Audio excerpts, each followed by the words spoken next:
All right. You know what the drill is. Mic check. Good, good, good. Music B. Good, good, good. Twist the mic around because we were doing essay recording earlier. Good, good, good. Good, good, good. Excellent. Okay. Kind of. Look. Do that stretch. Do that pregame stretch. Out. Oh, out. There my go. Oh, there go my wrist. Okay.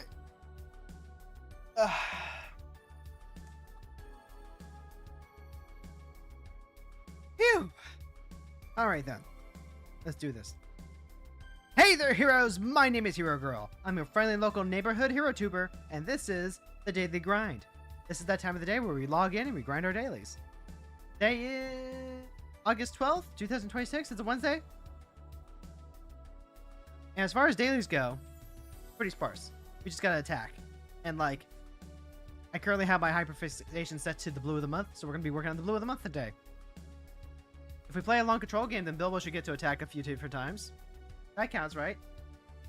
The Q reset, so I do want to try out some more meta mid-range, but this kind of, this is currently my priority. Not bad. I was really hoping that Elrond would be good, but Elrond is just like a little awkward to set up.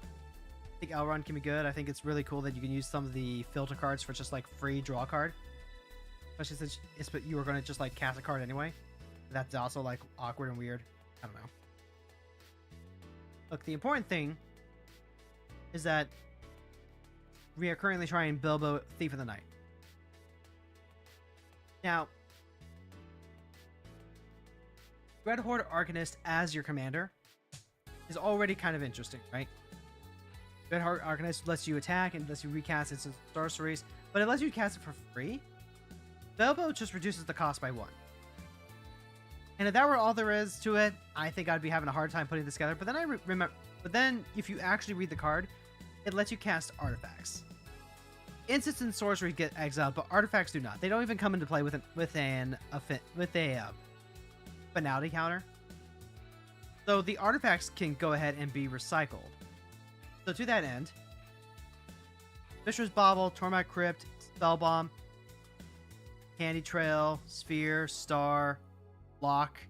These are all free to cast because they cost 1 less. And they're redraws. When Invitation becomes a 1 mana, sack this artifact, target creature can't be blocked.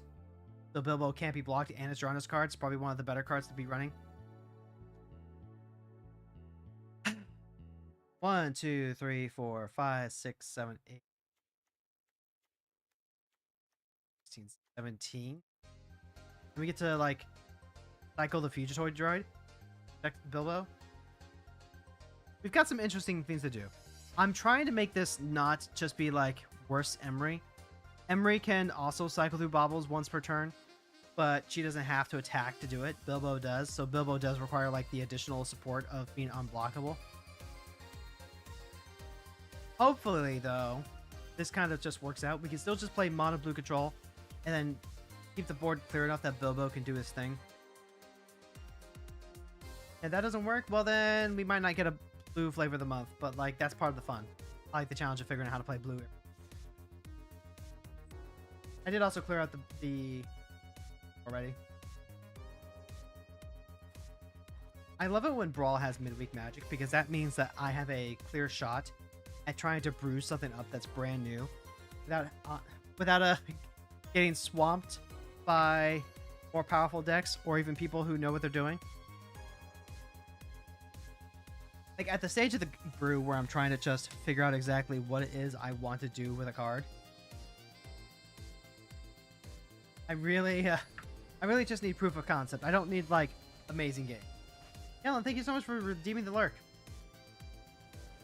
And on cue, we've got High Bay Forest Guardian. So what do we need? We need counter magic for High Bay.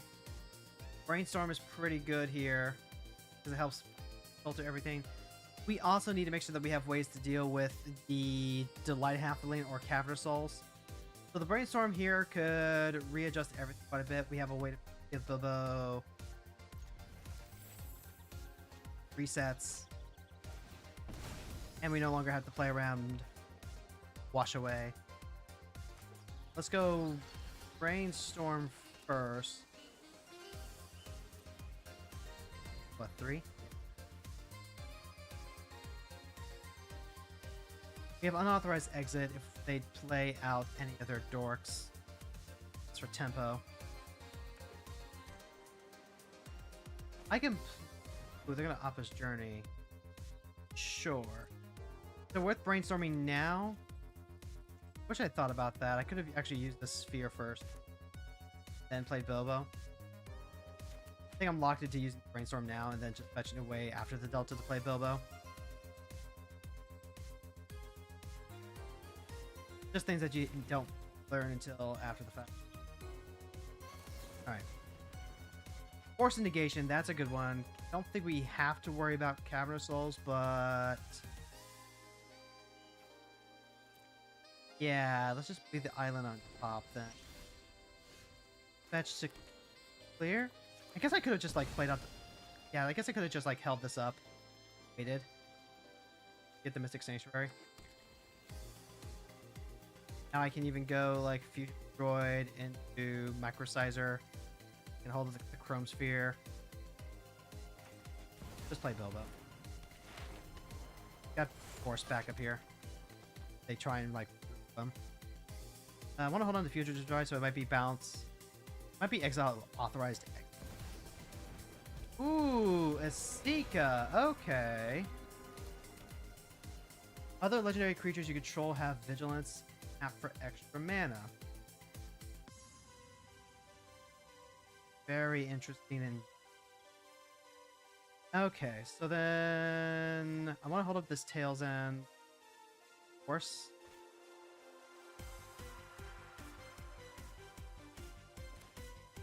Go Atomic Microsizer. Sphere is helpful next turn. Get the Sphere online. Attacks past turn. I'm not gonna cast in the break. Not just yet. Alright. Here is the...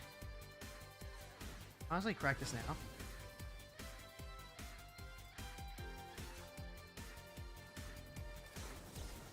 Yep, there's Tails End for Hype A. They might have like a Summer's Veil, but we have Force for that.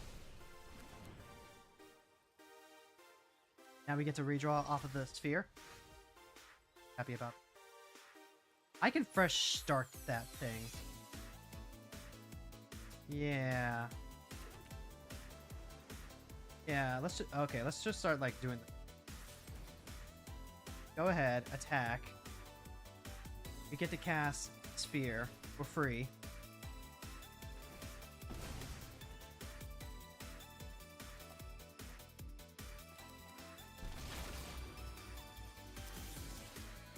Alright, next the damage. Practice for blue.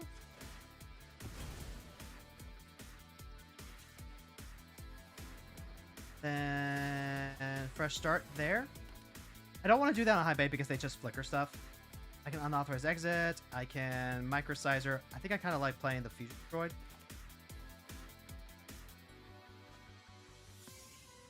Yeah, let's go ahead and play the Fusion.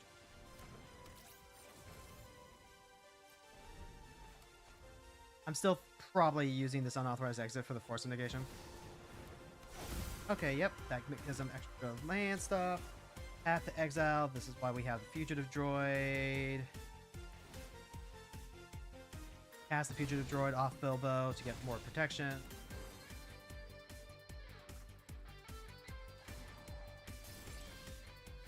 Okay. Here's the Microsizer. Bilbo is now unblockable. Choose up the one target creature. That creature can't be blocked this turn and has base power 1/1 until end of turn. Wait a second. I can turn them into a thing. I can make them small. Then I get to just like play...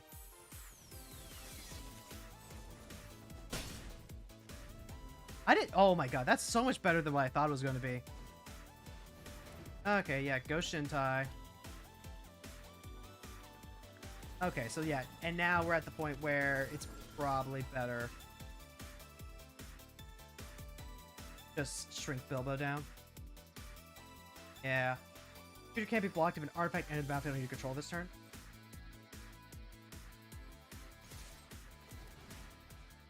Yeah, so go ahead and shrink Bilbo down. And then we're going to cast that sphere.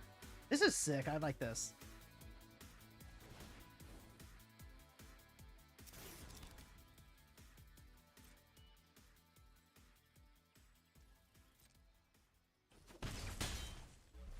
Now, the biggest issue is literally the fact that they get to just play High Bay next turn. I don't got nothing to stop that. Especially if they play like one more land. So I don't have any way to bounce anything that I have. Yep, I guess we're just gonna crack the sphere next turn and find out. I mean, it's great if like they just have exactly 6 lands and then they try and jam High Bay.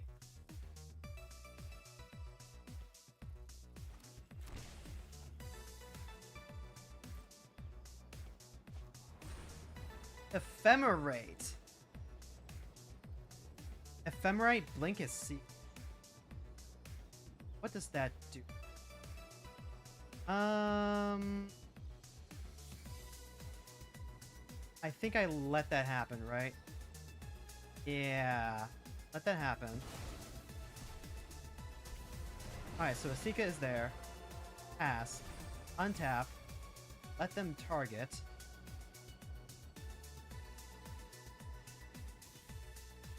Activate this, crack for blue. Alright, that's cool. 5 piranhas. And I've got force negation back up here.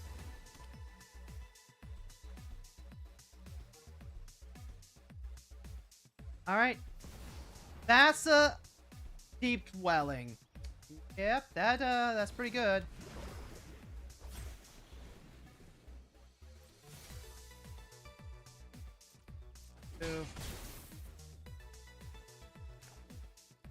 Guess we're doing this now. Odorah Sorin City. That is a redraw that keeps being able to play Thassa. Guess I'll take that.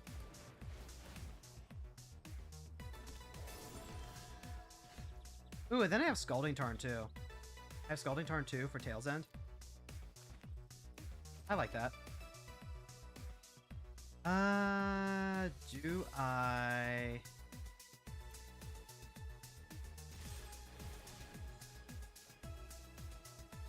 Yeah, always cast a Chrome Sphere before attacking with the few.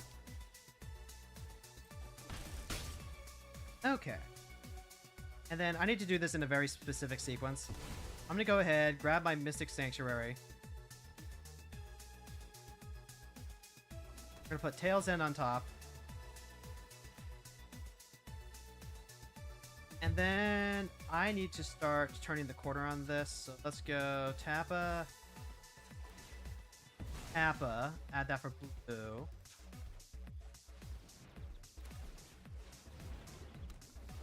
Alright, there we go. Now we have Tower Wind established.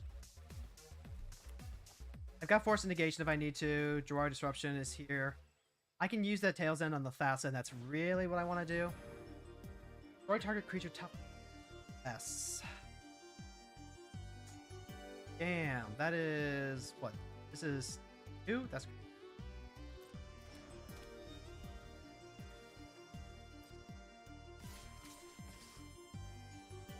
has to blocker. Then we are just going to go ahead and discard that. Bounce Goshen type.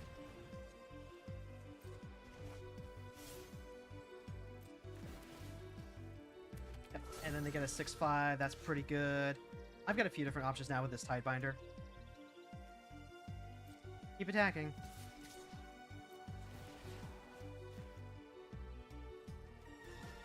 Like, damn! We're just, like, doing it. Yeah, just pass the turn. Also, I can use this Tidebinder to counter the High Bay trigger. I'm representing 3 damage on the ground. If I can get, like, just cast 3 more stuff. Hole of the Moon, huh? That's probably... the counter up to 1 target triggered ability. Exile target non-land permanent. The non-land permanent in your hand and becomes the thing. Yes.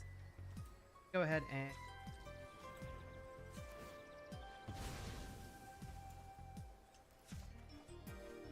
Ooh, Commandeer, actually. That's really spicy, because I can use that, hit their card. Is that worth giving up a disruption? Sidebinder, it...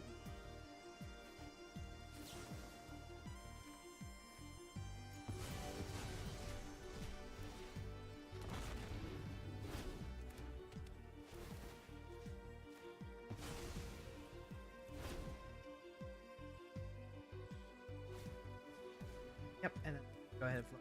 Fine.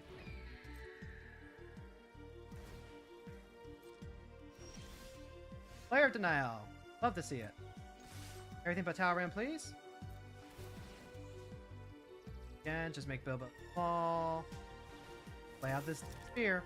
We're just looping this over and over again. They can't stop us.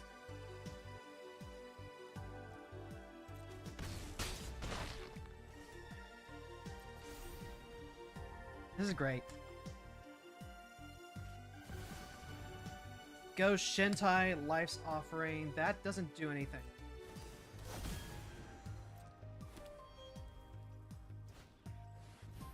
Soul Herder. Blue. We're just going to straight up counter that.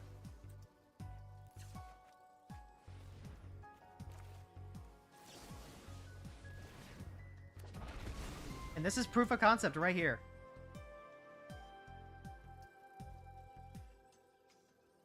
Woo!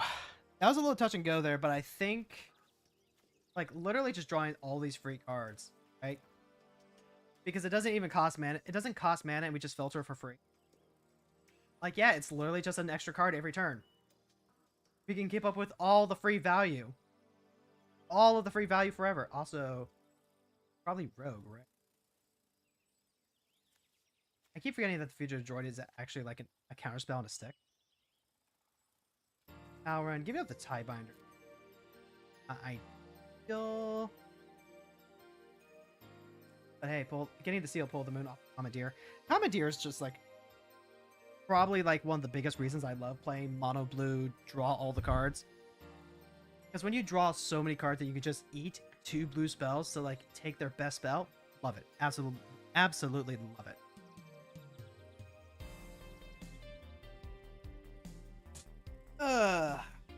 It's a little, it feels, I think, just a tad earlier than Matoya. A lot of Matoya's enablers are the fairies. They're just naturally playing small evasive creatures that advance your game state and like replace themselves with draws. Bilbo, meanwhile, has to keep looping the free card draw, and that means that you're only ever drawing the 1 extra card every turn. So if we keep doing things like that, we're gonna get to a point where we really just can't keep up with any sort of explosive draw. So those are the ones that we really need to understand what our opponent's trying to run and what it is, when we can actually like afford to take those out. Like Thassa plus High Bay. Thassa is already like a problem, in part because it does negate a lot of our aura removal. But primarily it's a problem because it flickers High Bay. So as long as we can keep High Bay off the ground, then we can take over and they can never get their value engines established because they're just so slow otherwise. This is the biggest reason why I wanted to start doing Flavor of the Month Blue. Because when you are playing an unranked commander, like one that just came out, then you're going to be up against the most popular decks. There isn't really like a wait, so you're just going to get matched up against probably whoever matches you on MMR or whatever. And this is like, you know, this is partly speculation. This is partly speculation. But it was something that I noticed when I was playing Madam Hydra. High Bay is a really, really popular commander.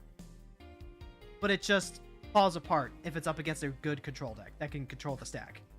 Madam Hydra can't do that because she's black-red. If I was playing like a Grixis version of the deck, that would probably be fine. But removal, High Bay doesn't care about removal. High Bay doesn't care if you kill him because they'll just replay him. They'll keep playing ramp and they'll just keep playing him again.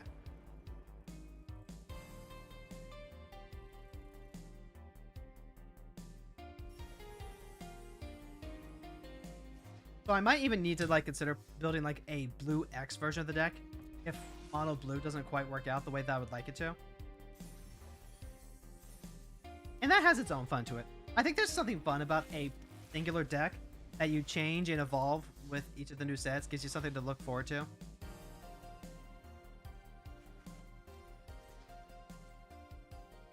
We got like 11 attacks in that. We got to attack with the Fusion Toy too. It's a little more awkward with the 1 mana rocks that don't get to pay for themselves. The Chrome Sphere, I think, works really nicely there because it literally just gives you back the mana that you're using. It also makes it easier to play the colorless utility lands when you really need to hold up something like a Cryptic Command.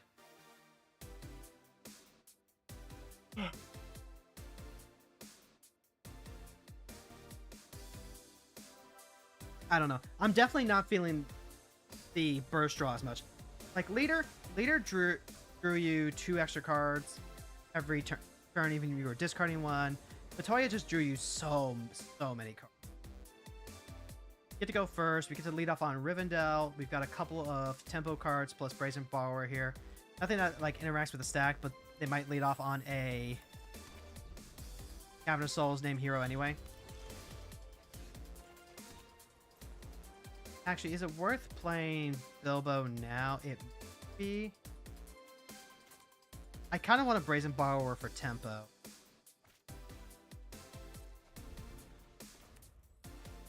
But they're also not likely to do anything. Oh, Hexing Squelcher. Okay. So then... I am going to bounce you. I'll pay the 2 life to do that. I have Eaten by Piranha, so if you actually become a problem, I can deal with you easily.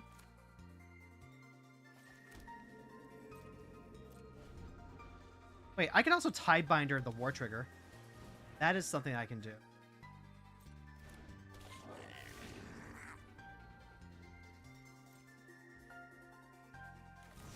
Alright, so here's my Brazen Borrower. This eats my removal. I guess rather this eats their removal. Chores of Plowshares, I am fine with that. All according to Keikaku. I can play the Murmling Mystic and start building a defense. They can't just drop cap and then attack through. So this might be a good time to go like shields down for that. The alternative is that I try to go... No, I think that's about right.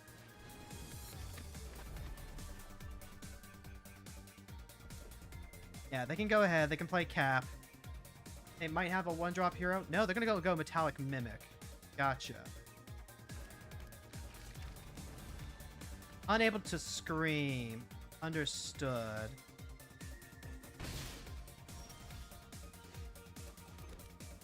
Okay. Now we're in a bit of a silly widget. I want it eaten by Piranha's cap there. Attacks past turn. Yeah, cap's down.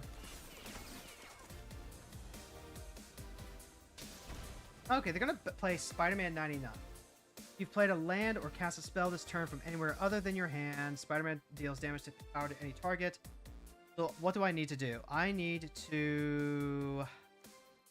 I can Tidebinder cap. Tidebinder cap, but then they... Hit the tide... This is tricky. Hey, Lucky, thank you so much for the 100 biddies. Thank you, thank you. This is really hard. That Squelcher is actually fucking things up pretty bad. So let's see. Spider-Man hurts. Cap hurts. I need to get this Murmling Mystic free is what needs to happen. Then I do also want to like get rid of the Squelcher. The Squelcher isn't like the big issue. Okay. So then let's go for Imbibe Piranhas on cap. Pay the 2 life.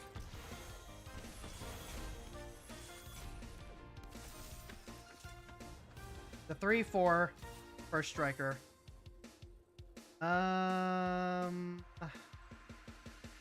Pass the blocks. If this is a 1/5 normally, then this is a 3, and it shoots my Murmling Mystic anyway.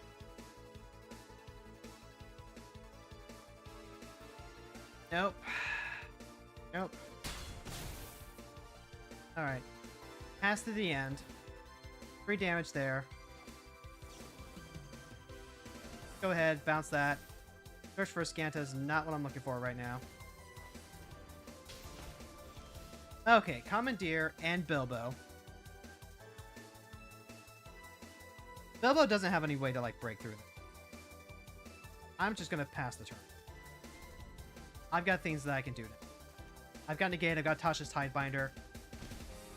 I can't negate X's Squelcher, though. Counter up to 1 target activated triggered ability. That's the real key here. But so I might actually need to use a Commandeer. I'm just straight up taking 6.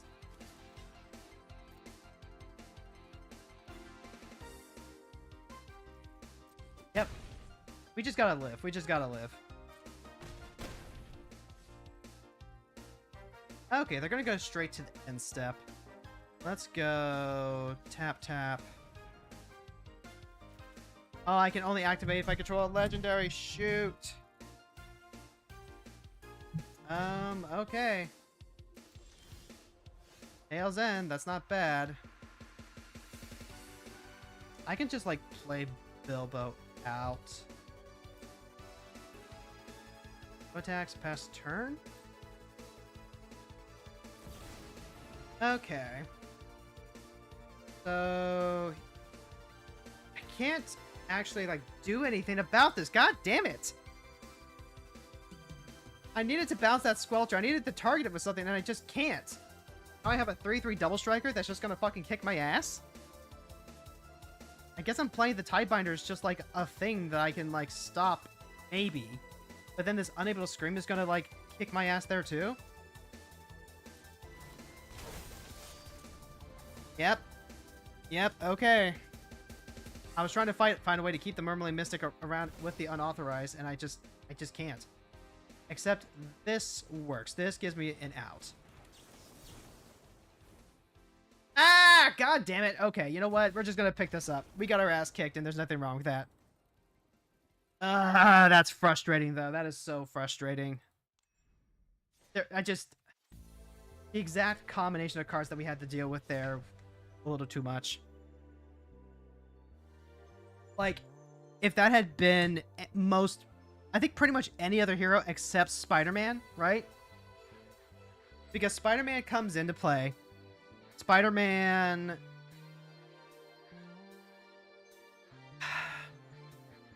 It's just the math doesn't work out. The math doesn't work out and doesn't make it line up with how we need it.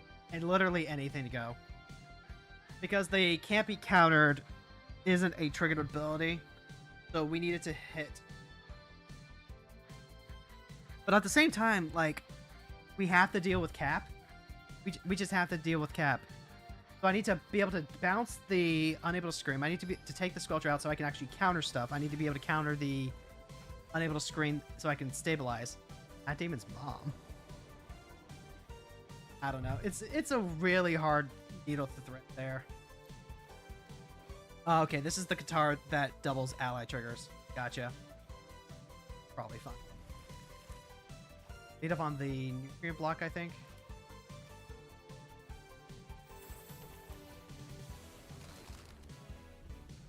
I want to hold on to the Enduring Curiosity if I can, but the Commandeer is very real. I can also just, like, play Bilbo now. think I'll do that. Trick Serenade, I am fine with that because that's still going to give us a 2-power clock. Yep, Signet comes down. That's not worth using a Commandeer on.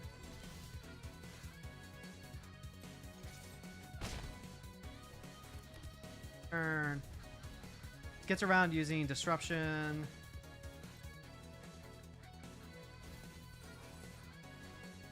Apparently not.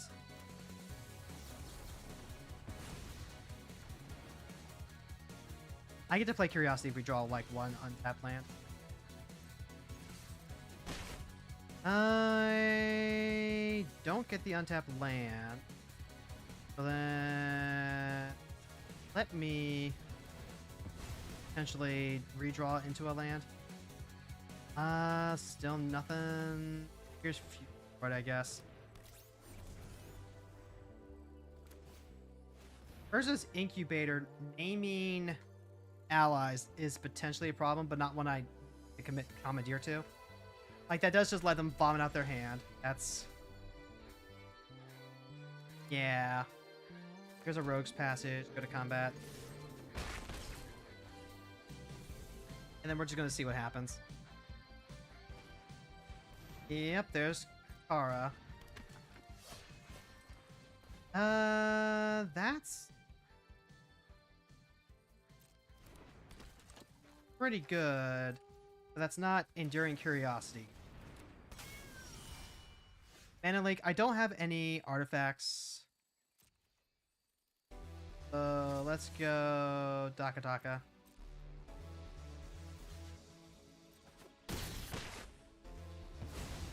Create the Curiosity, turn that into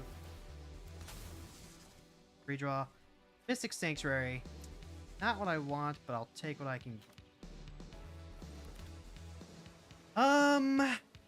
I think I'm still just like sitting back. I've got this Witness Protection to help deal with Katara.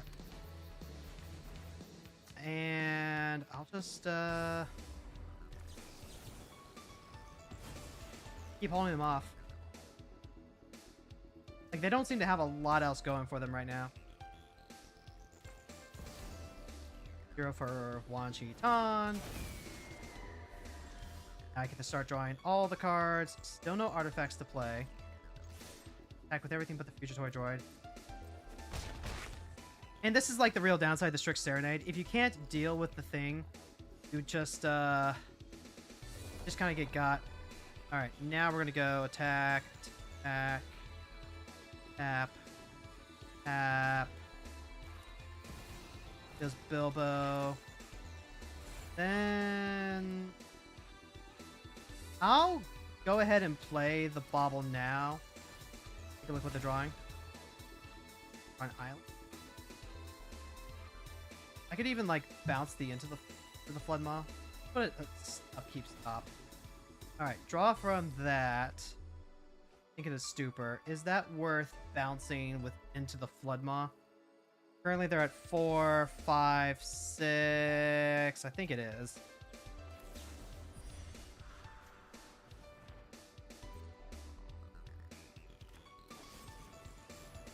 Okay, yep, this is where we go. Commandeer. Take your Get Lost. Wait, no, hold on. I could just use Spell Snare for that, right? I could just use Spell Snare for that. You know what? I'm going to exile the Witness Protection. Now, I get lost. I hit their Incubator. Oh. Okay. Yeah, I'll just hit their Great Divide guy, I guess. It's only enchantments, creatures, or blockers. That's right. I also just like had Future destroyed. Talking at least one other attack. Ally stuff. Yeah, some stuff. I can Rogue's Passage this out.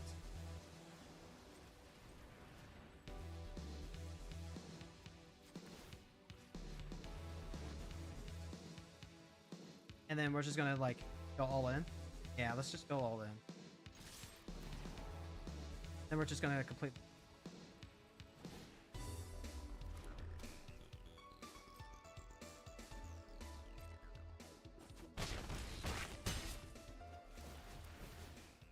Yeah, that's what we want to do. Version unit, counterspell. Oh, I wasn't done with drawing my cards yet. I still had like so many cards to draw. I had 1, 2, 3, 4 cards to draw. Then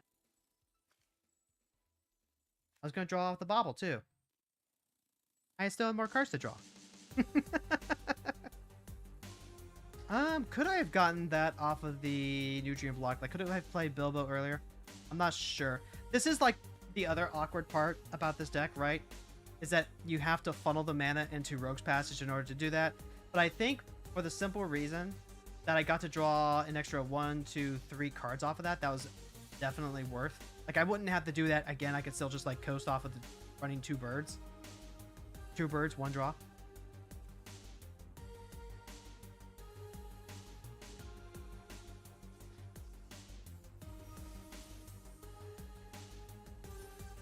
Like, if there's one thing that I really love in a deck, getting to play a lot of selection, and then also just like the fun mass saboteur strike, where you just get to completely reload your hand.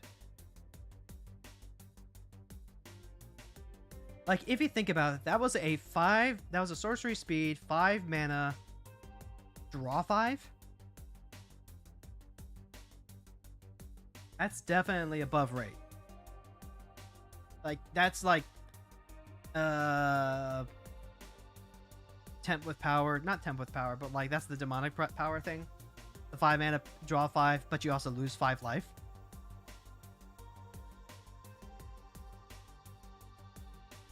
It's a little dicey because we do like lose the counter spell, or like we do keep ourselves to only playing something like counter spell.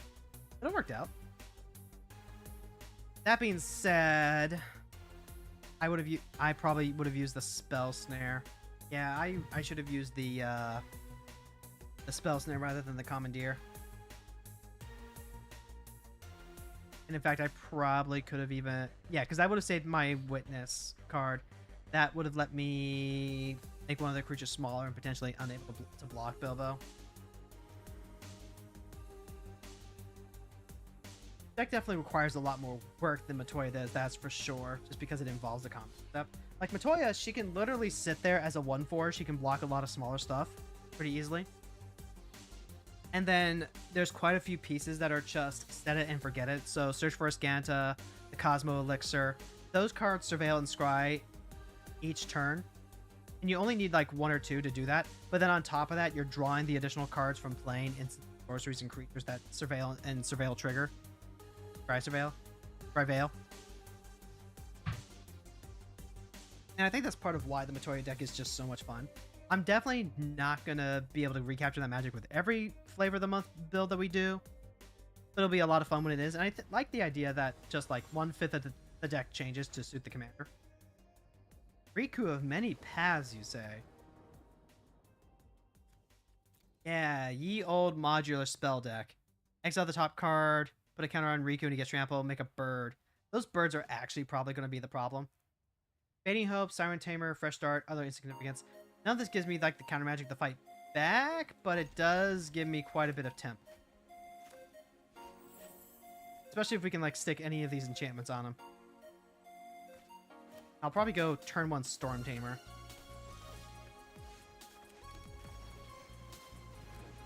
I'm definitely not going to go turn 2 Bilbo against a red deck. Okay.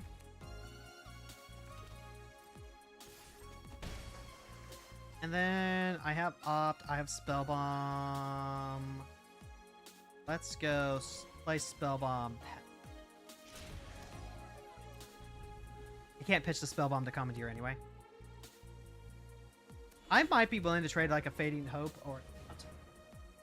Trip check. Thank you, Cameron. Riku with no protection. I'll leave the Scalding Tarn alone. No, I need to make sure I hit another land drop. So let's actually go ahead and opt.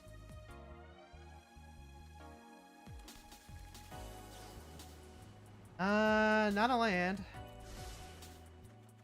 That's a bobble. That's another redraw. That's the land that we're looking for. So then go combat, attack in. Here's Bobble. Cycle that just to see like what you're drawing next. Via land, that's fine by me. And then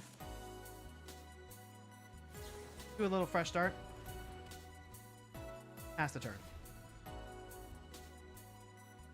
Alright, so now I get the redraw. I can cash in this Aether Spellbomb for a redraw as well.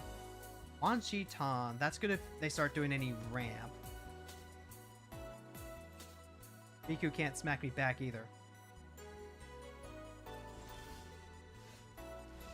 Oh, they just decided that they're done. Hey, you know what? Understandable. Having a good day. And then just to like run through the rest of my turn, I can with Wan Chi Tan in hand, I'm free to go ahead, drop my island, attack him with Storm Tamer. I can cash in the Spell Bomb at any point. All I'm really looking for is to just like find some backup besides Commandeer to help Bilbo, so Bilbo can start cashing in on all these artifacts. Bobble, Opt, and Spell Bomb. Good. Spell Bomb is also... This is really good utility. This is really good utility. A lot of the Emery decks run it. It's going to cost the mana to draw the card, but having the flexibility to also just like be a bounce spell that constantly keeps them off of whatever it is they're trying to do. Like, we can keep bouncing Riku forever. Eventually, they're going to have enough mana to do Riku and then something else, but hopefully by that point, we've gathered enough from that, right?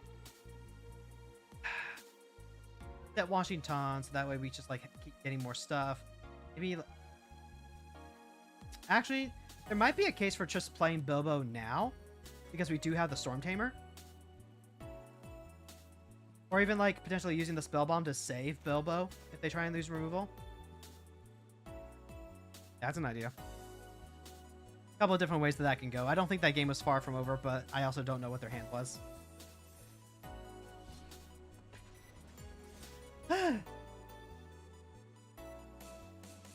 By the way, chat, we are going to be playing Final Fantasy XIV for our second hour today.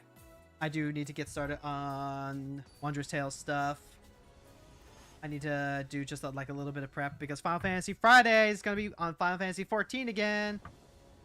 The Astonishing Ant-Man, this card gets ridiculous so stupid fast. They just draw so many cards and he just gets so many counters and they have so many enablers and they make so many fucking ants. Like, we get to start first though, so we get to go...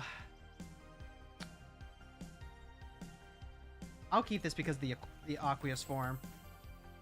But it really is a question of like, do we get the chance to do anything else? I'm going to lead off on the Sanctuary.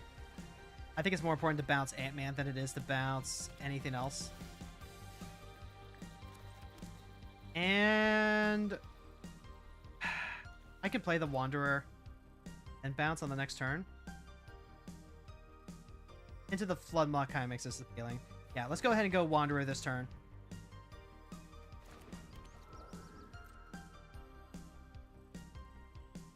And we're going to do this so that way Bilbo has a little bit of backup. This also gives us a chance to brainstorm. It gives us into the Flood Maw. It gives us more options in case something goes wrong with Bilbo. Because now that we have this Wedding Invitation, that's going to be part of how we keep... We have Aqueous Form for him to go through. And I just really, really, really need to fight. Alright.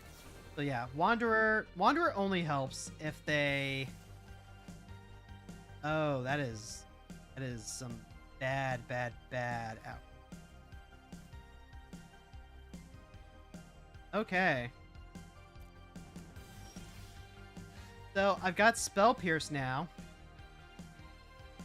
That's not going to help me out. We're just going to go straight into Pondering so that way we can... Island? Island and bouncing. That could be something.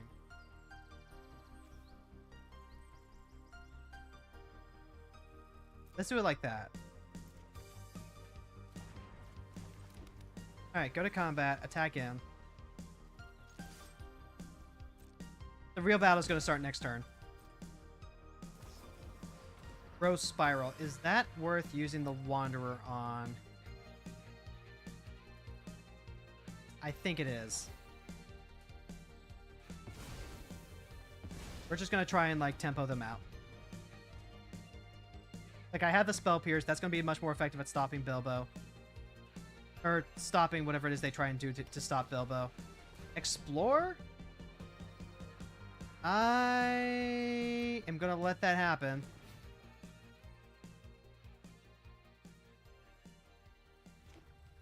Yep, hero, so they get to go ahead and play Ant-Man. That is fine by them.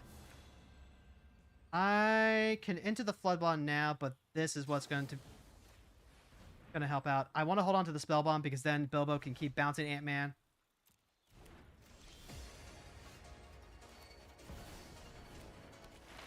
And then I can Aquarius form. I can also Spell Bomb.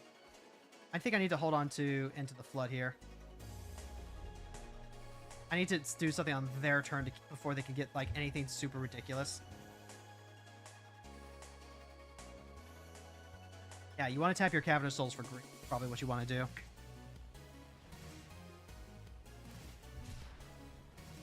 Okay, they're gonna go for Island Cycling.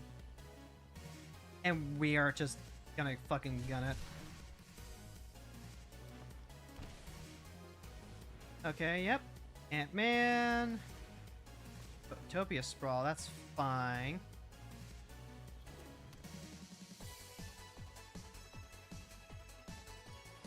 I can ponder or doing anything else. Swiftfoot Boots. That is a massive problem for me. That is a really, really big problem. I can Spell Pierce that now. I think I will. Because it's either they counter it, and they don't get to play Ant-Man, or they do that, and then we get to start doing some other stuff. Okay. I need... Hold on to the Aquarius form. Probably going to be casting like a Brainstorm or something, right? Like, I have Aether Spell Bomb here. Let's cast... Ponder. Counterspell, Tormod's Crypt, and Tidebinder. Those are pretty good hits, but we need something more different. Like, Counterspell's a dead card. Yeah, let's shuffle that. Another land is exactly what I wanted. Because now I can go that, and I can go... Here's Spell Bomb.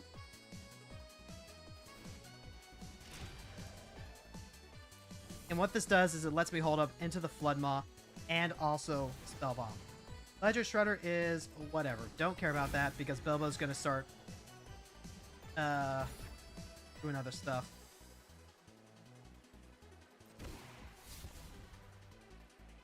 The Shredder does get big, but Bilbo can also start bouncing that out of play by casting other stuff.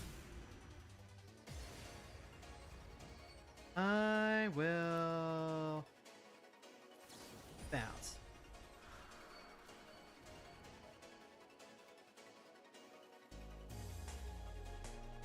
And then they have the option of either like replaying Ant-Man or else hitting the Shredder.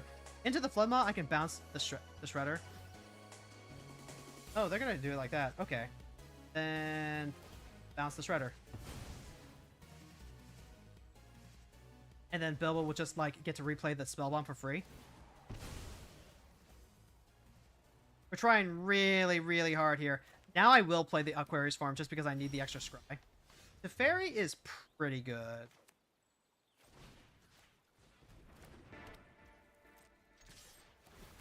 Alright, so first thing's scry. Lightning Greaves. Keep Bilbo from getting out of control, but not what we're looking for. Cast the Spell Bomb.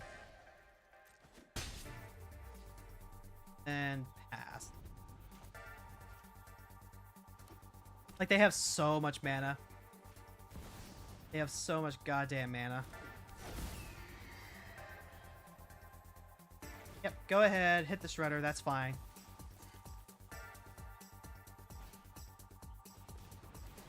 Yep, and then get to do the thing.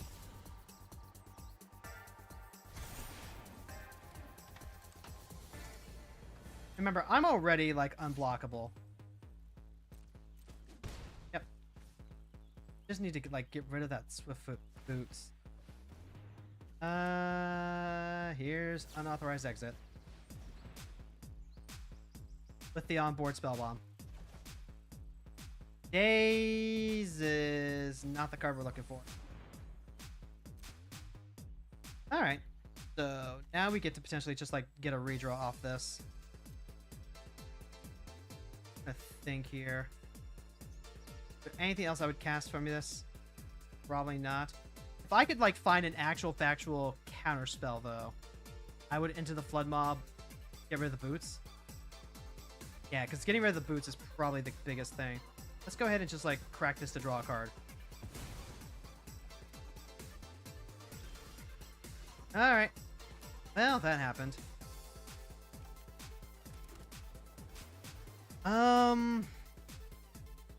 I can't stop Ant-Man. I can't stop Ant-Man, but I can play Teferi next turn. Yeah, let's go attack first.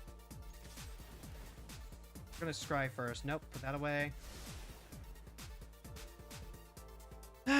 Okay. Brainstorm, bounce. Probably the spell bomb, right? Spell bomb would be the easiest thing to get going.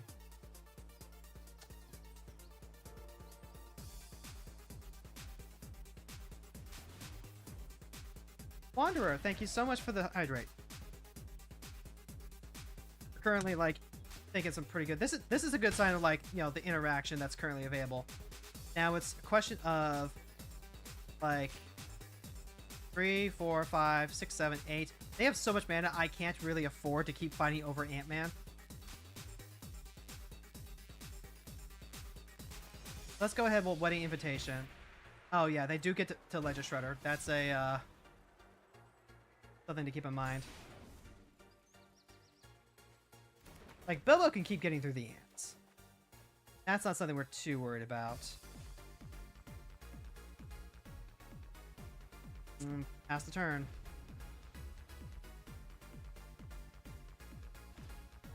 Yep, there's Ant-Man.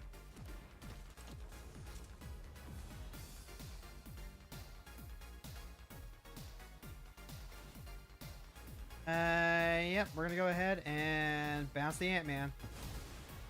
Like, they have all the mana to do it. We're just trying to, like, slow them down as much as humanly possible. And also, they don't get to use the Ledger Shredder here. What we're gonna do next is probably play Teferi and cast Brainstorm. So that way, Teferi can survive the onslaught. Goes down to 2, goes up to 5. Yeah, he probably just like. Yep. Ant-Man successfully booted.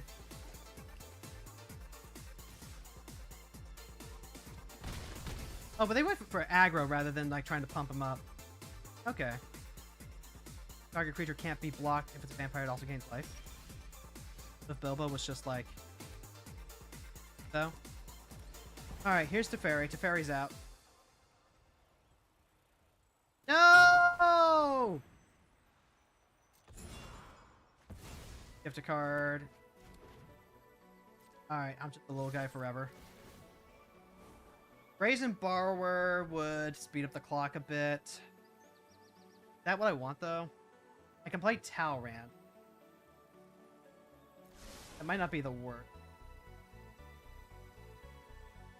Still play Spellbomb. We could play Unauthorized, Banish, Brainstorm. I think because I have this Strict Serenade.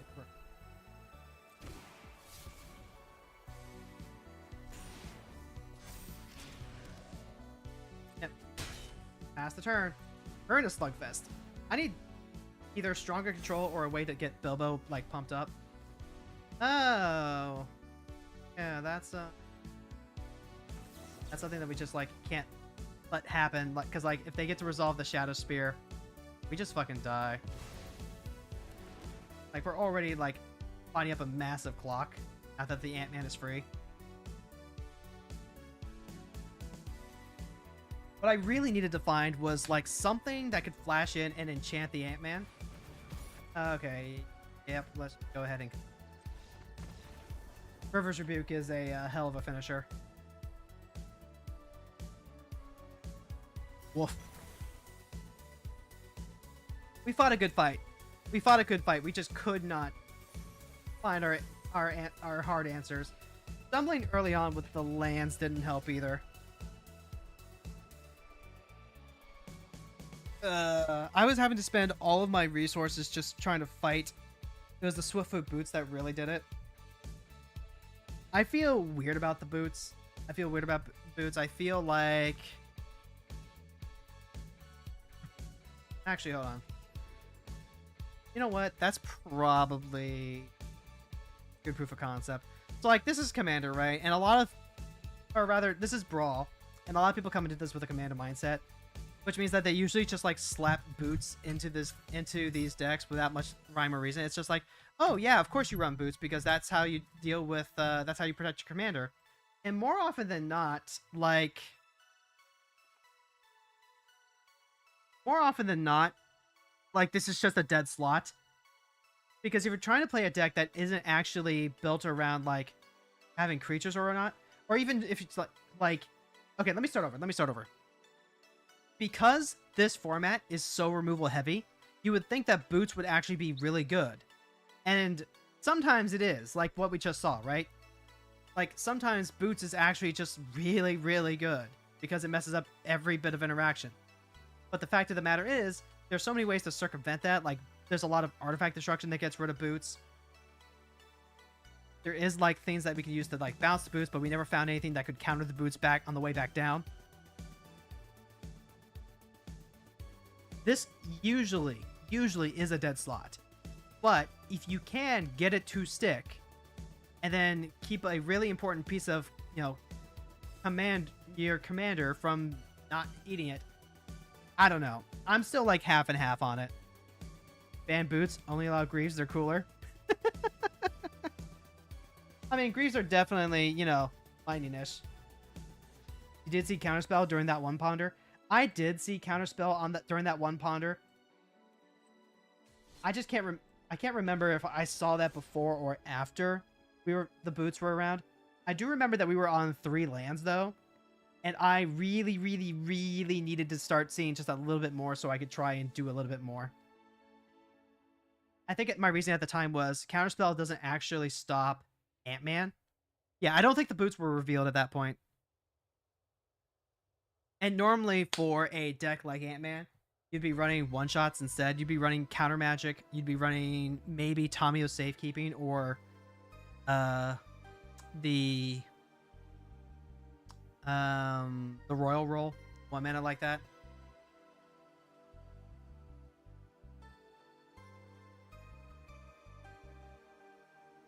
I feel like the best way for me to explain this is that boots feel like a crutch card. They feel like a card that you're playing because you lack a lot of meaningful options in your deck building to actually interact with a bunch of stuff. But there is also the train of thought that, like, hey, if your boots are blanking all of their removal, it is getting a lot more cards value worth than just countering the card. Boots is a mild speed loss since you have to cast your commander with a spare mana, but Greaves lets you curve straight into it. That's correct. That is correct, and that's why we were running Greaves beforehand. But I have so many effects that I want to give Bilbo in unblockable. That was definitely worth it. Also, we're up against Jinkataxius. If you cast a non-creature spell, mana value 3 or greater, draw a card. Great Synthesis version. Witness Protection, good. Spell Pierce helps out. I've got 2 lands, but I've got Candy Trail here to help out with that.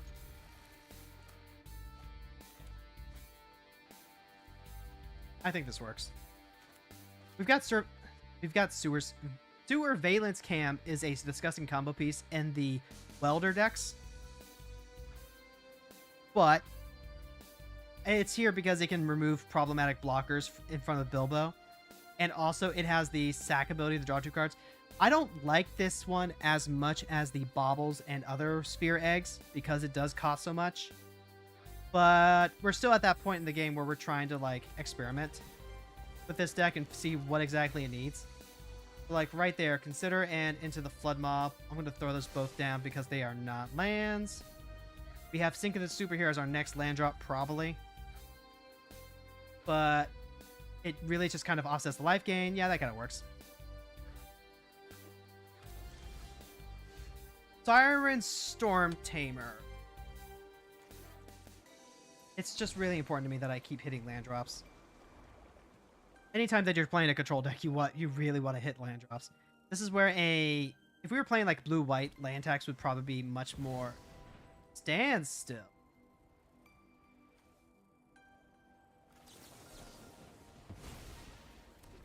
That's an interesting choice to be sure. Okay. Alright, we're gonna go ahead. We're gonna play Bilbo. We're gonna go ahead and play Siren. Standstill's an interesting choice when you haven't established a threat yet. Alright, yep. They bounce that. That's fine. Demolition Field. That's fortunately not set back too bad that way. They might just be playing a bunch of draw cards. This might be trying to be like Blue Storm. Draw cards equal to the number of cards in your hand. You have no max hand size. Got Ward 2, bro. It's a land if you squint. It really is a land if you squint. We're definitely playing all of the MDF lands because they pitch really nicely to Force Negation and also Commandeer. Sewer Valence Cam. I might just flash at the end of their turn. No, wait, no, I've got Candy Trail here. What am I saying?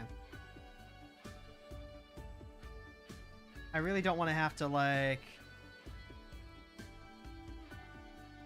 tap or untap target creature. We're not going to craft the Candy Trail at the end of their turn. But we are going to play this Field of Ruin.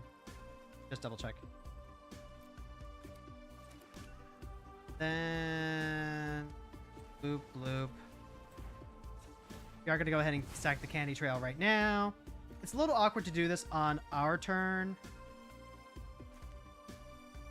It's probably significantly less awkward to spell bomb. Let's just go to combat. I'll select the Siren Storm Tamer if it becomes relevant. Okay, yep, go ahead, sack. They probably have like just like a million different bounce cards. There's Candy Trail again, which can help us dig. Harbinger of the Sea doesn't help us out. Give us Mystic Sanctuary. We want to be able to hold Mystic Sanctuary for bouncing anyway. Then here's Aether Spellbomb as well. They get to play Jinkataxius. Hey, it's Jinkataxius. And now I've got some option. Let's just draw a card. Tail's End is cool. Wizard class. Wizard class makes Bilbo a lot bigger. I can Witness Protection, get it out of the way. I really just want to get rid of Jin. So then, yeah, let's go. Yeah, and then there's the ward.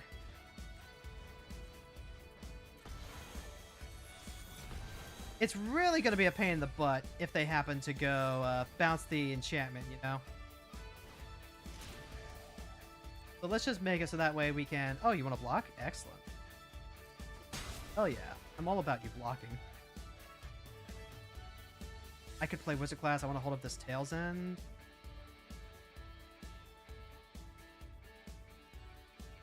That seems right to me. I don't need to play the Wizards class just yet. I would love to play Teferi and get that established.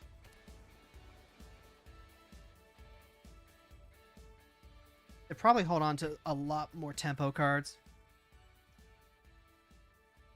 Let's see. I will go ahead and crack this candy. They can bounce Bilbo, and I'm fine with that. They might have a way to like counter him on the way down, which would be obnoxious. Kind of just do, don't they? Counter them on the way down. If I could, like, set this up.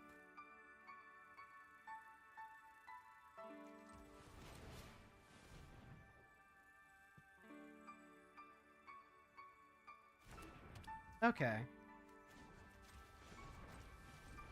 Then we're just going to draw our cards immediately.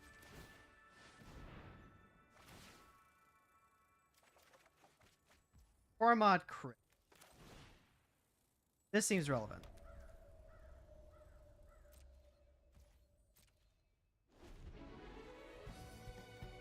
Still have Tails in, we still have Surveillance. Really? You're just gonna run out the Jinkataxius. You don't even have Force Negation backup. Okay. That was...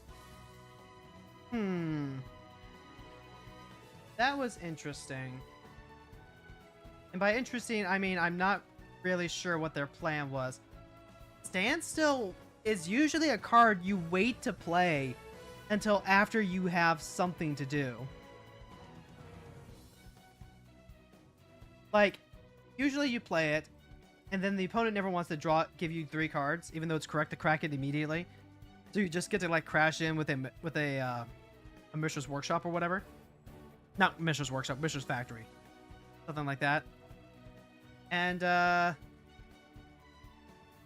don't know. They just decided to play Jinkataxis with their full chest. GG.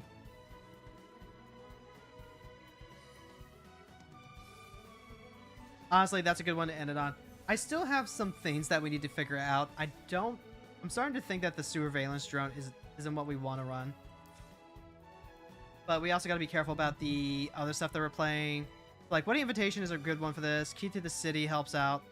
The City is honestly not ideal, but it works. Swiftfoot Boots we're playing here specifically to help out Bilbo. Same with the Aether Tunnel. It might just be... No, it's kind of the same. It's kind of the same theory as Boots. You play the unblockable stuff so that way you don't have to bounce everything, just the stuff that's most important. We actually got to see some cool stuff from the Fugitive Droid. The fact that Bilbo cast the artifact and then the Fugitive Droid is just like an on-board protection spell, and Bilbo can recycle it is really nice. We're going to take a quick look at any other artifacts that we might want for this. But taking a few notes from Emery, copy your homework just a little bit. Never got to see the Bilbo screen today. I might want to grab like a Tezzeret. Tezzeret would be interesting. Because then that could search for like a Bauble, it could search for anything. Just like a passive Planeswalker.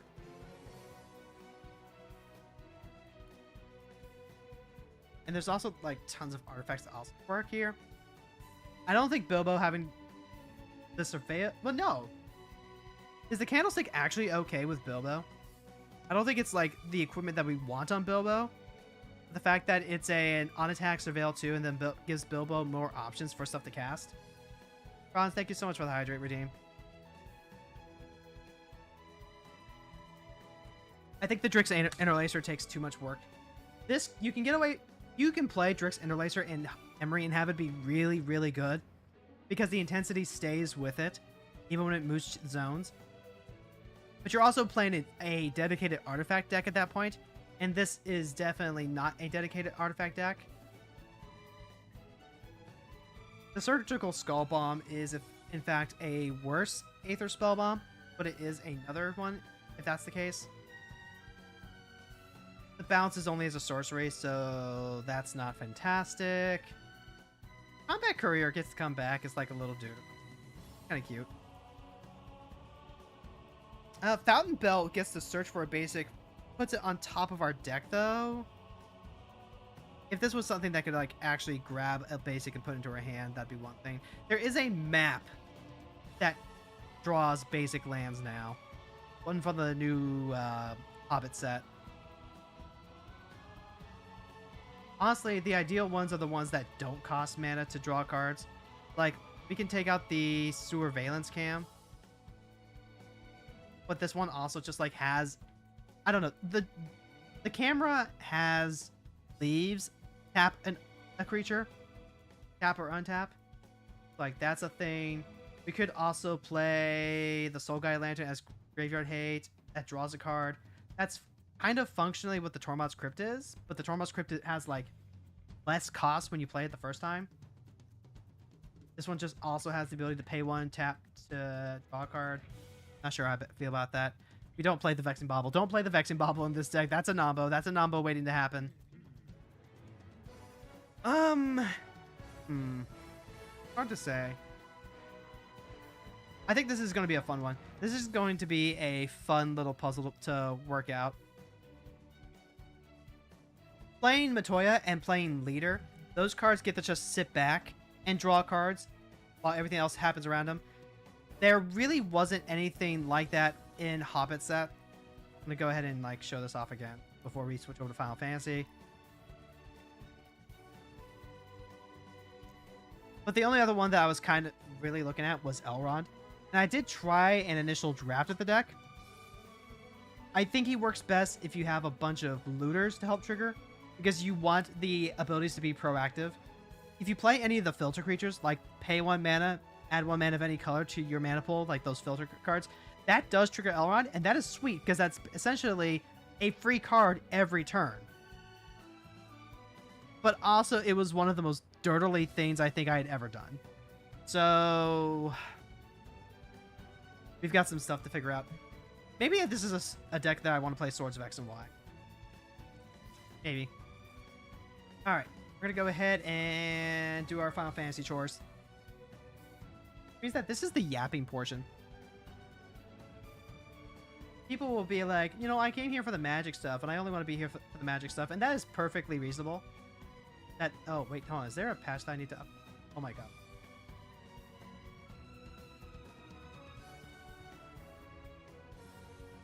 Yeah, get that up like we'll do a little bit talking. I do not begrudge anyone who only wants to hang out during the magic stuff. But I do really appreciate when people stick around for Final Fantasy to do all of the yapping stuff. I guess my chance to get to hang out with the people that were just, you know, enjoying the vibes earlier. And it's not like we get to stop talking about Matt. We can absolutely keep talking about Matt. Just got, like, you know, more things I need to take care of, you know? This is the price of having 2 forever games.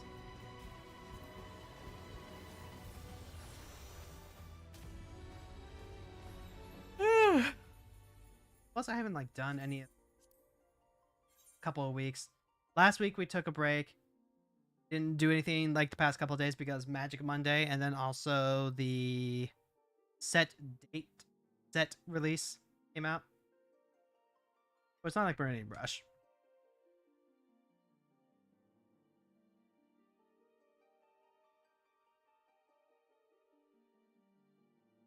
And then we also just, like, get to talk about, like, the films that we've been watching, the manga we've been reading. Haven't seen Thomora in a while. Yeah. Don't worry, you're gonna get to see plenty of her in the stream this Friday. I was actually blanking on a second there. Remember, we've got Final Fantasy Friday this week. Coming back for Final Fantasy 14. We're going to do more Heaven's Ward. We're going to clear off all the extra stuff. Ron has been waiting for 8 months. 8 months he's been waiting to come back. So excited. And honestly, like, this isn't unusual for me, right? I very frequently take breaks from Final Fantasy for close to a year at a time. I go hard for like a year and a half, and then I take like half a year off. Okay, we got a ton of trials that we can just, like, clear off right now. After PvP, remember, after PvP.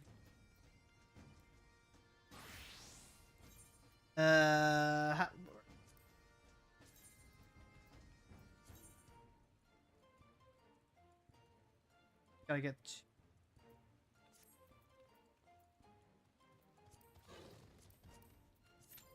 and we don't have to worry about doing front lines anymore. I'm singing in the rain, singing in the rain. About 2 months ago, I watched a good Clockwork Orange. I'm still thinking about that film. It has so much to say about morality and how we quantify it. Man, just like that's what good films do. Good films stick with you. Good films stick with you. They challenge you. They make you like think about exactly what it is that they're saying. Like no wonder that one was such a cultural touchstone. Absolutely amazing.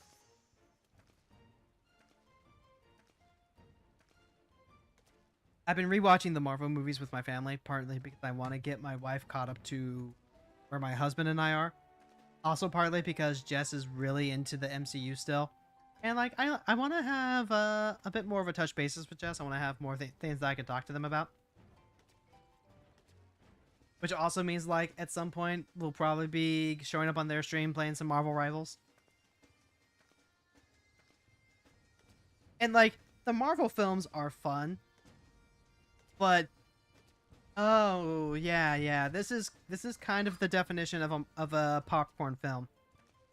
This is a film you go to watch to have fun, see some cool action stuff, and you're not really given a lot of material to engage with beyond just the character drama, which is like that's perfectly fine. That's what they are. That's what I'll engage with them at. But it's also, see, how do I say this? I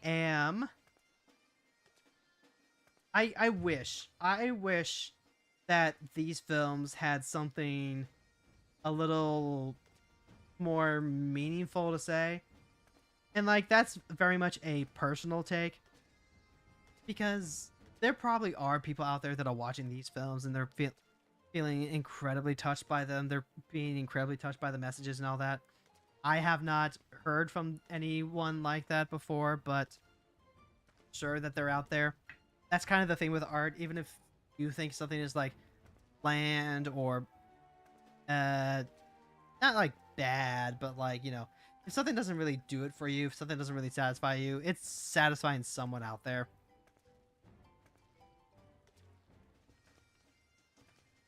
Oh dear. I did a massive voice recording before stream today, trying to get my next essay done. That was like an hour of me yelling into a microphone, and I don't think any of it's usable. Like, essays are a lot easier to write when you can info dump. And this was very specifically an essay where I was trying to like hold back on the info dumping. And it turns out I am very unsatisfied with that type of writing. So I need to go back to formula. Go back to formula! They got... William Dafoe really was the perfect guy to play Norman Osborn. Like, I've seen... That was the first movie... Spider-Man was the first movie that I got to see William Dafoe in. That was my first William Dafoe movie. And since then, I have seen more Dafoe films. Not on purpose, just literally... Wait, what the fuck are you doing here? Bill, what are you doing here, man? Are you lost? No, actually. He's doing like one of the best acting jobs you'll ever see. It's so absurd. And it's like you want him to play a you want him to play essentially two different people? You want him to portray that? You want him to have a dialogue with himself? That's just like an average Thursday morning for him.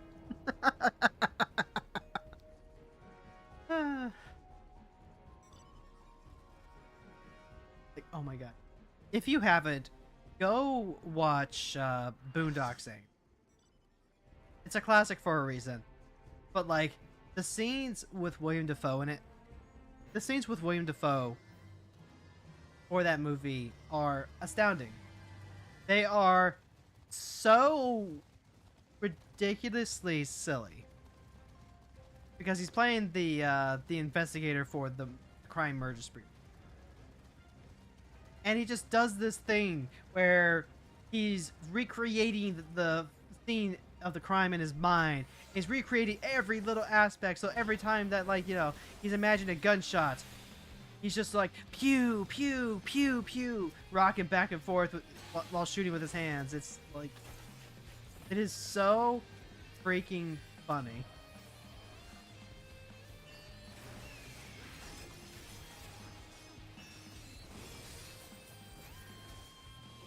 And then, like, he showed up and he had a much smaller role in that, but that was also really good and gave us like a fantastic gif of the the oh, of course, like head smack, yeah, duh, obviously.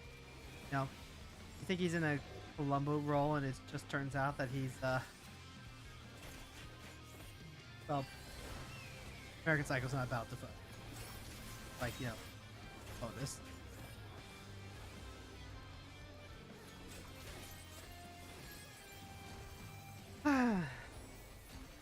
Marvel doesn't really have that. Marvel has some memes that it's earned, but for the most part, like, it's a Disney product through and through. It's a very safe film. And there's nothing wrong with that per se, but, get into a mood where you're just kind of wanting some, takeout, and then you have other days where you're willing to put in the extra work to, get something way more filling. Probably the best way to put it. I've been picking the Marvel movies in part because I've just been kind of with trying to engage with the art. There's only so much new stuff I can handle at any one time, right? I gotta have my period of recession. I've gotta have my period of, okay, we are going to chill. We're gonna watch something low tier that I don't have to think about, and that is fine. Husband and wife are picking up the slack on that just fine.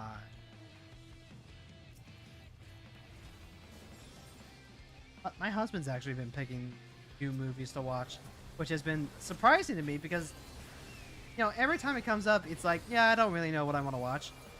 And then he'll list something, and I'm like, wait, what? Like, what was it that he picked last time? It was like The Passenger or something like that, starring Chris Pratt. Yeah, Chris Pratt, the guy who plays Star-Lord, the guy who plays Andy in Parks and Rec, also plays Emmett in Lego Movie. But I really liked him. I liked him as Lego. The Jurassic Park movie, maybe a little less so. I think he's a little too cool in Jurassic Park. Like, the idea of a trainer who can work with velociraptors, not control, mind you, but, like, can work with them, kind of like a lion tamer. It's a fun idea to explore, but also that's kind of not quite what Jurassic Park is,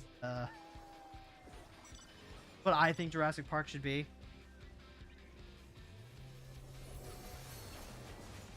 I still want to, like, Jurassic Park book too, because apparently Michael Crichton is just like the most anti-science guy ever. It's kind of astonishing.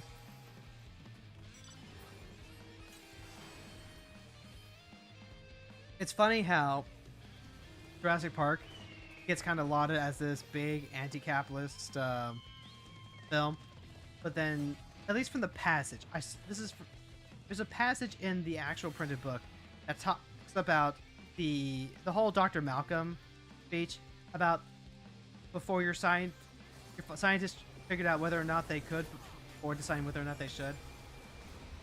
And the passage actually frames it less as a marketing thing and more of a, there are things that man is not supposed to know, period. And a scientist, not these scientists specifically, but like scientists in general, have invaded God's realm by trying to ask these questions, stuff like that. And it's, readiness. Interesting.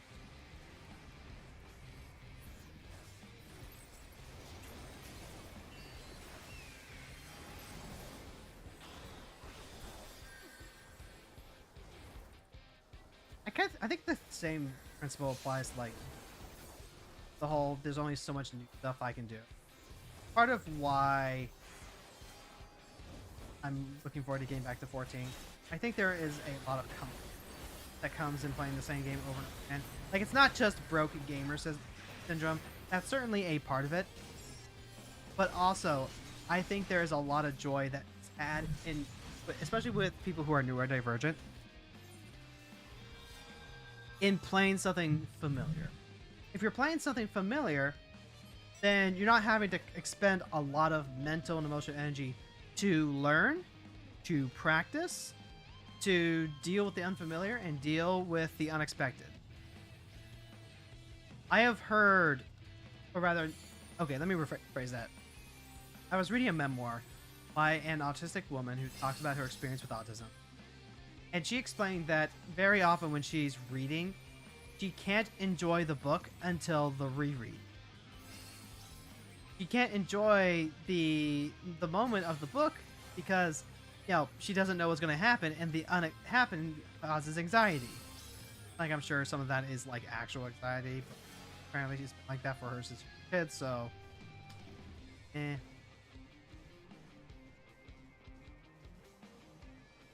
So it's better for her on the reread because she knows exactly what's going to happen, and she can just comfortably enjoy the texture of the world. Now, you apply that to games, and I've been thinking since I think the start of this year that playing a game for the first time is like diving into a pool where you don't know what temperature the water is. That is that's a very autistic style of just texture feeling.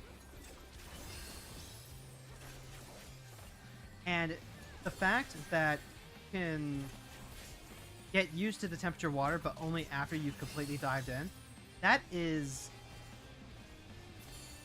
something that I have noticed time and again with all these games. Right? Even something like Final Fantasy VIII and Dragon Quest XI, those games still took time to get used to. It still took time to like get adjusted to their atmosphere, learn their language. It took time to practice the systems and study and get used to that. And at that point, the game becomes less of a full experience. It becomes a little bit like homework, only like fun. Like, there's a lot of fun into diving into something new and then learning something new. Also, there's like all that energy that you can focus that you're on it to thing.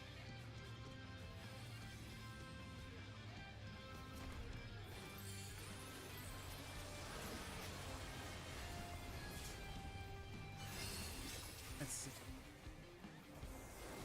Go with it.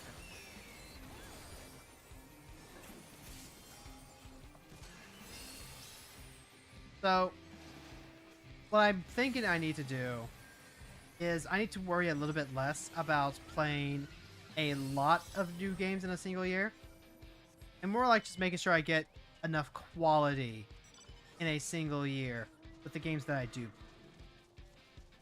Because that's going to reduce the stress of that first new game feeling by quite a bit. Which means that RPGs are going to end up so... Like, I knew that RPGs... Also, like... I keep forgetting how long RPGs...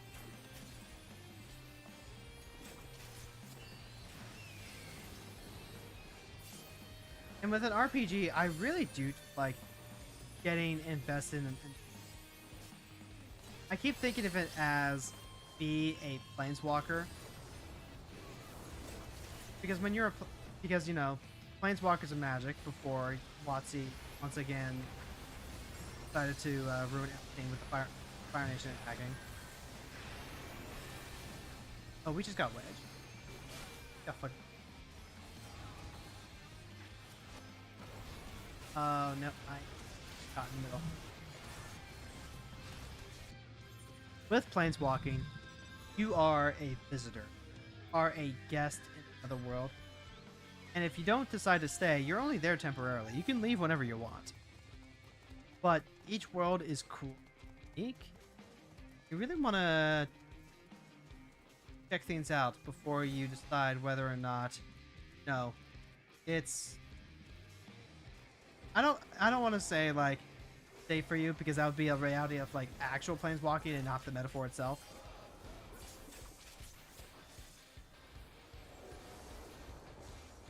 Like, every new world has the chance to be a world that, like, cool new world, fun new world. But how many of them are you actually going to end building that sort of relationship? Like, there's a difference between being a guest and then tourist, right? So really, like, what would be the equivalent of being a tourist in a video game world? Picking up a game and then just, like, playing it, then, like, being done with it and leaving. I don't want to, like, I don't want to do that. I think there's a point where I can say pretty comfortably, no, this game isn't for me. But I don't want... Yeah, not getting super dry. I don't want the whole experience to mean nothing, right? If I have a summer romance, I want the romance to, like, be something that I can fondly remember. I may or may not play some games, and they may or may not end up being like trysts or one night stands or whatever, and that is fine in and of itself. But for the most part, I want to find more things to get invested in. I want to give more things a chance to let me be invested in them. Get this as hot dog.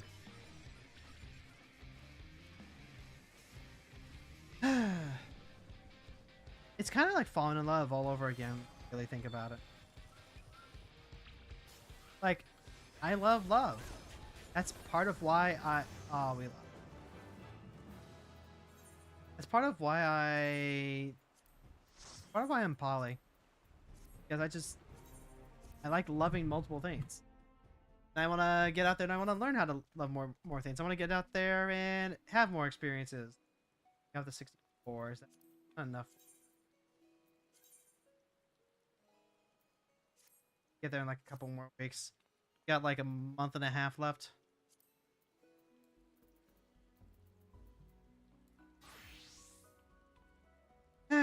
Say la vie.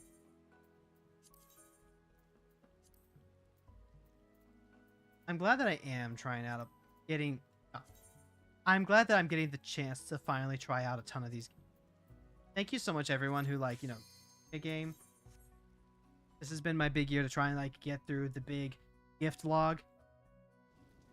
And honestly, I think that was significantly less about trying to clear out the backlog and really more about, like, alleviating my own guilt that I had not been actively playing gifts that had been given to me. They were just, like, sitting around unused. That makes me a little uncomfortable. But I took a massive bite out of what was gifted me just from, like, what I've accomplished so far. And some of the games were actually, like, even newer ones.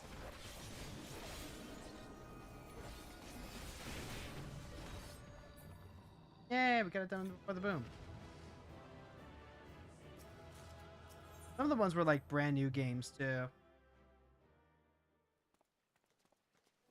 I think there's, like, 2 games that I've bought this year. But one of them I'm currently playing. Like Liza P, I've gone back to. That one's going to be a little harder to keep consistent progress on, because with the way that I have it set up, I am playing out in the living room with my wife. That way I can hang out with her and play, because she is the resident Souls player. Definitely way more so than I am. She's also there to help alleviate some of the anxiety that's been building up. That's pretty good. But sometimes she just wants to hang out in the office, and we also can't get my husband's computer available, so I can stream it to the TV. There was latency lag when I was doing the other program, which is like not good with action RPGs. So when I'm going to the office, I'm still playing Cozy Train Game. I told myself when I was done with Dragon Quest, I was gonna let myself play Cozy Train Game, so I am playing Cozy Train Game.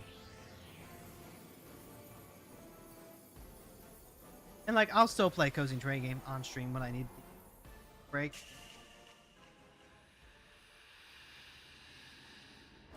But it's also nice to be able to play it in my own time now.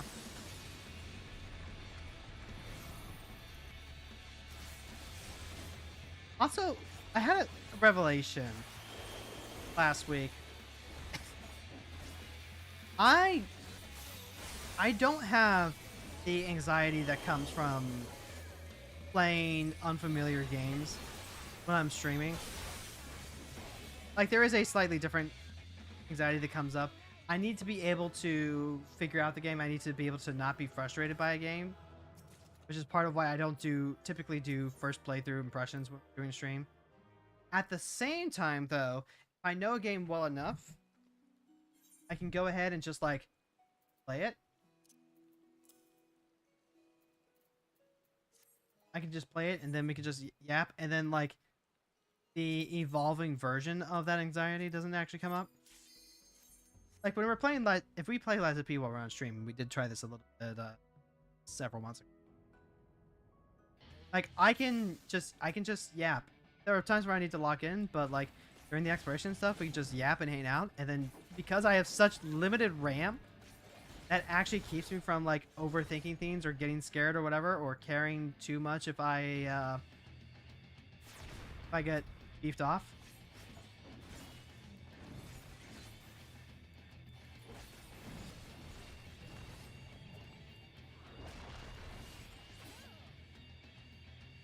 Beat up the Titan fight here.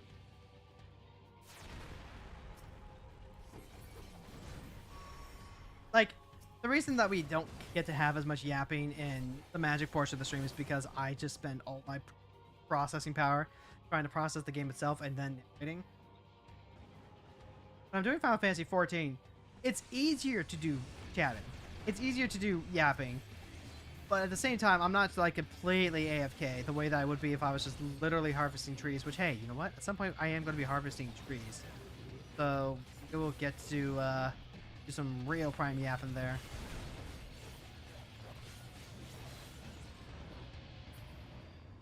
Can you believe it? Logging in the hours. Eh?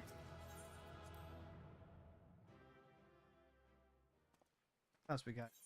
Got Kupo. Kupo.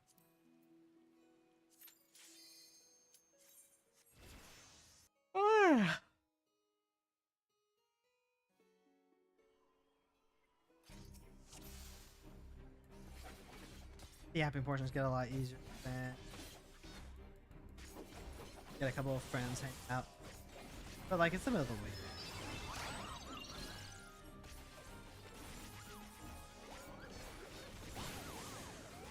Ow! Crunchy, crunchy, crunchy, crunchy, crunchy, crunchy.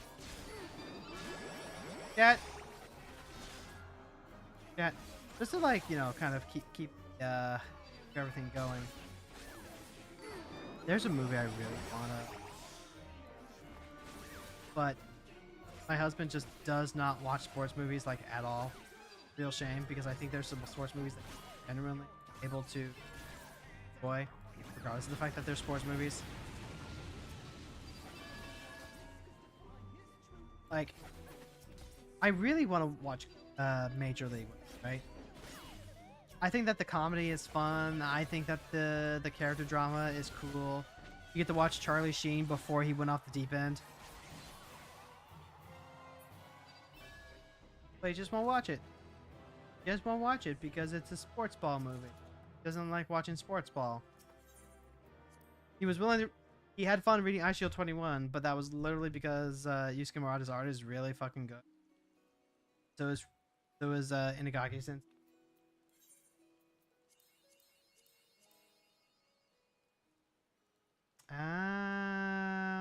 Looks like we have one up there. Top. Alright. I think we can get a daily leveling.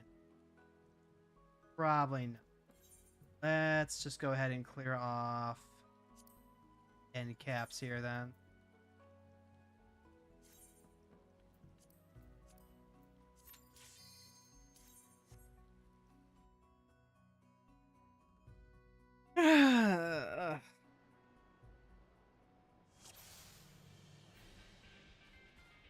You ever just like,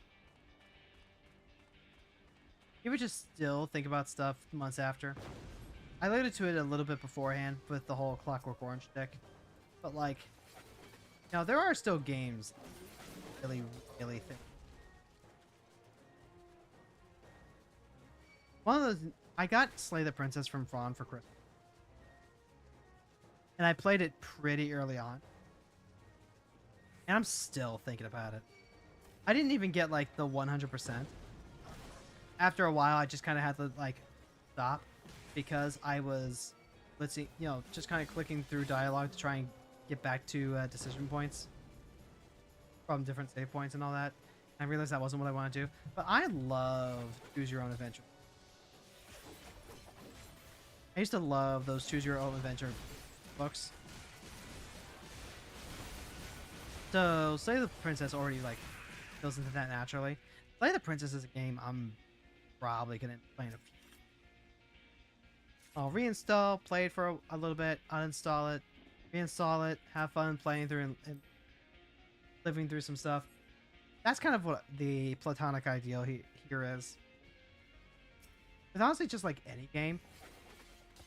Like, if I intentionally leave stuff for me to do, the next time that I play, I'll have like an idea of things I need to do.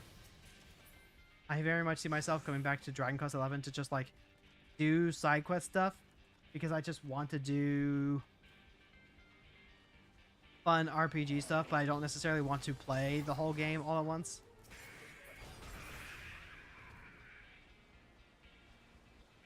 What the?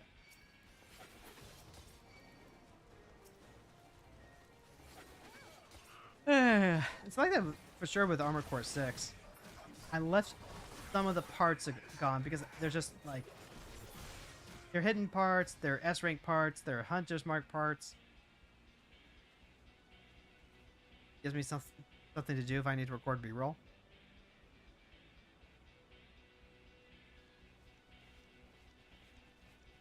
Still think about Slay the Princess because it just hit me in a way that a bunch of other games haven't.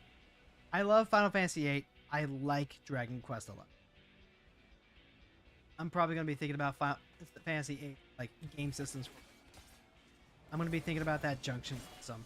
I'm going to be thinking about how silly all of the magic stuff in it gets.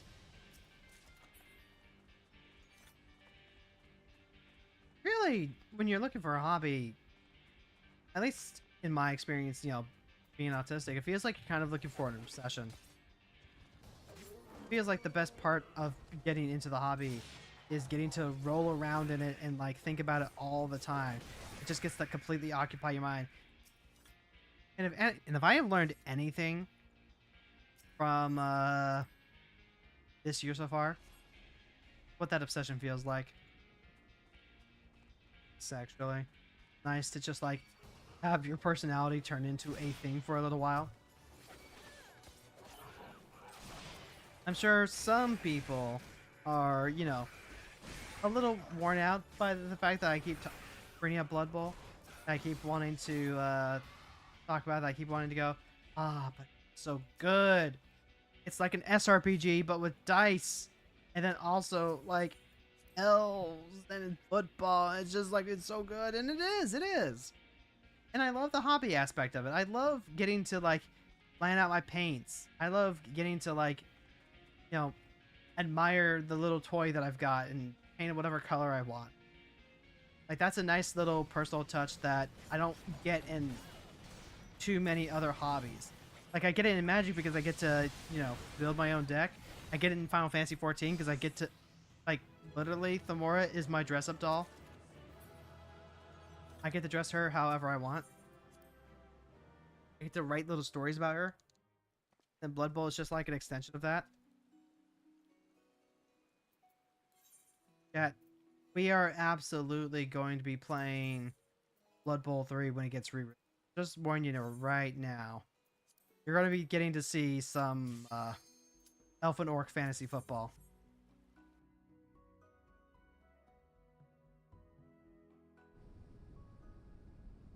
Like, how does that work in with the daily grind? I don't know. I don't know. They are moving to... I heard that they're moving it away from microtransactions and battle pass stuff, which is really, really good. A game really should be having my first place. It should just have everything on launch. I'm fine with DLC, but like, you know, actually that's an interesting point that I want to open up on a little bit. Like DLC, right? I am perfectly fine with DLC, in part because it gives the teams that are working on these games something to work on between releases. Like, they're not... Some of these companies, they don't go straight from one release to the other.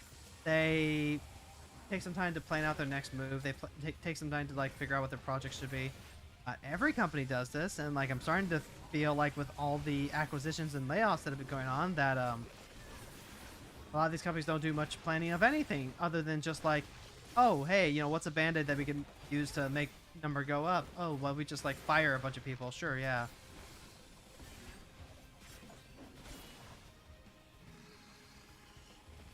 But, you know, I've heard it said that the DLC is a nice little, like, small thing that they can keep working on before they go into, like, a new big project. And then we get the complete editions afterwards, like, release form. That's perfectly fine, because then at that point, the DLC is packaged with the thing that is already supposed to be, like, supported. That's a good thing.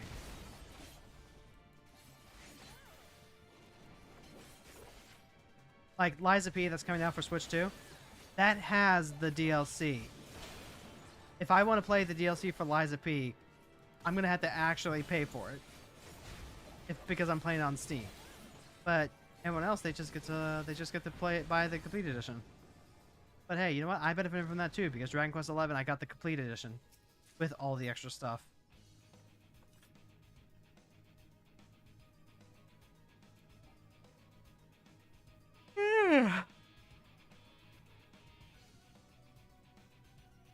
And what have we said about Blood Bowl 3? So, like, Blood Bowl 3, we have it on Steam through our wife's account, but it was riddled with awful microtransactions. It also had like a bunch of stability issues.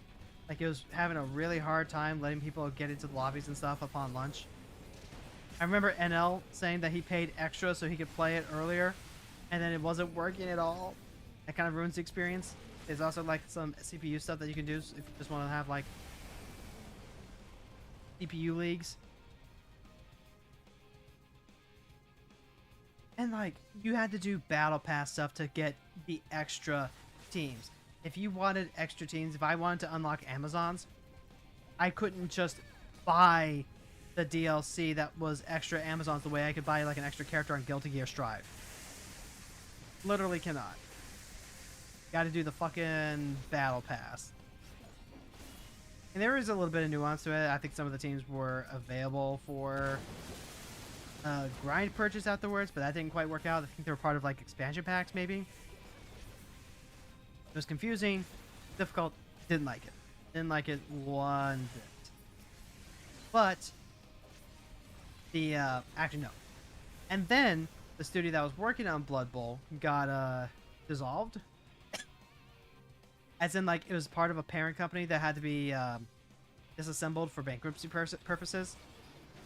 Another studio came in, and they joined as partner for Blood Bowl 3 with this small portion of the child studio.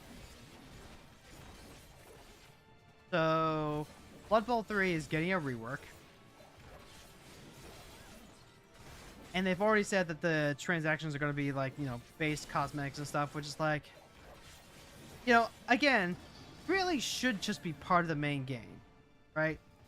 Cosmetics and stuff do help keep servers online for live service. I get it. Final Fantasy 14 does it too. The whole reason why we have the Mog Station is because it pays for the service.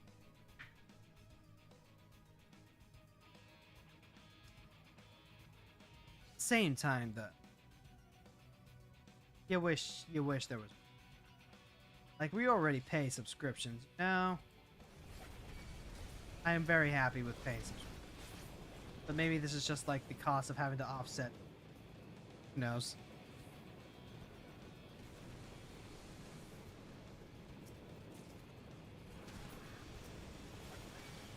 Actually, you know, come to think of it, I did benefit from the complete edition release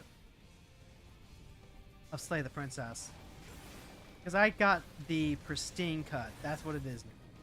Pristine cut is the full version of Slay the Princess. And it actually has a lot of reworks, and it basically polishes up the game. It's not that there was DLC or anything like that, so much as there were just routes in the game that felt a little incomplete. And so that's what got added in, and now it's just, you know, done forever.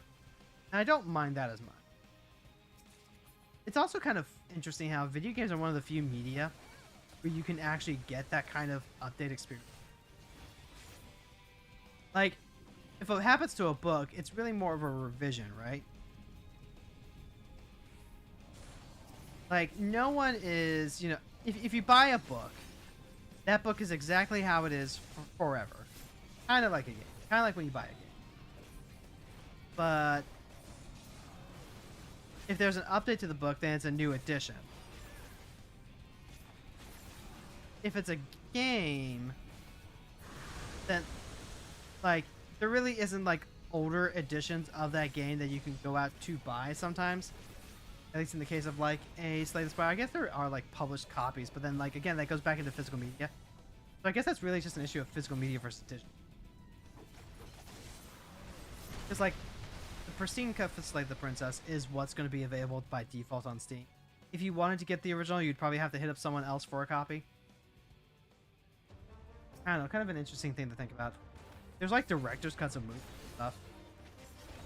And the director's cut usually just means that there's a lot of extra scenes that the director wanted to put in, but had to cut it either for, like, you know, cinematic release because it just, like, it was messing with the rating of the film, or because it made the film too long for theatrical release.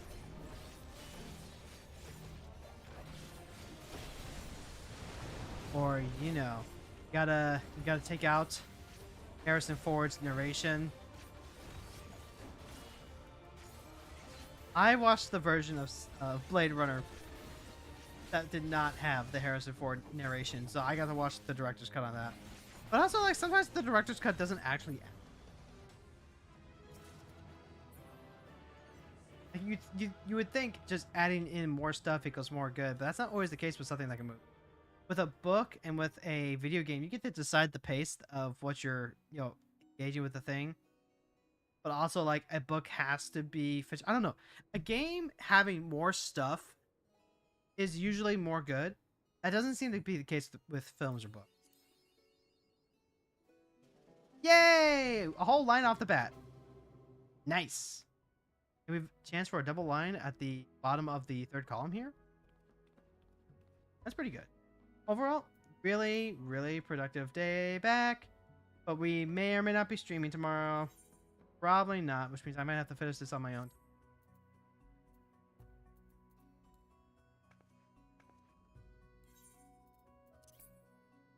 We are getting towards the end of stream here, so this is where we get to do the end stream rattle.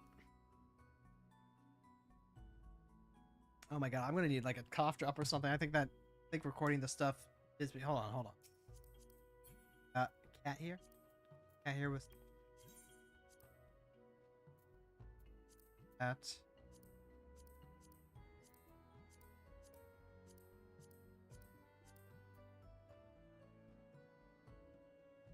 Not feeling... Maybe if I had like different... I can see the vision.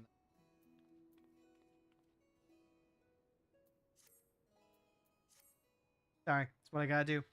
Anytime you check out see a good glam, you gotta see if it fits you. Anyway, folks, we have a redeem called Lead the Race. If you know anyone in school, if you know anyone who's trans, queer, neurodivergent, Maybe they play Final Fantasy 14. Maybe they play Magic the Gathering. Maybe they're just someone cool that you want to introduce us to. Go ahead and hit lead the raid. Always looking for cool people to raid into. If you're over on the YouTube side, thank you so much for hanging out. Don't forget to leave a like, subscribe if you haven't already, and tell people about the stream if you think they'll enjoy hanging out. We're going to go ahead and end the YouTube there. Loop. And then over on the Twitch side, we're going to go ahead and raid out. We're just going to drop our friends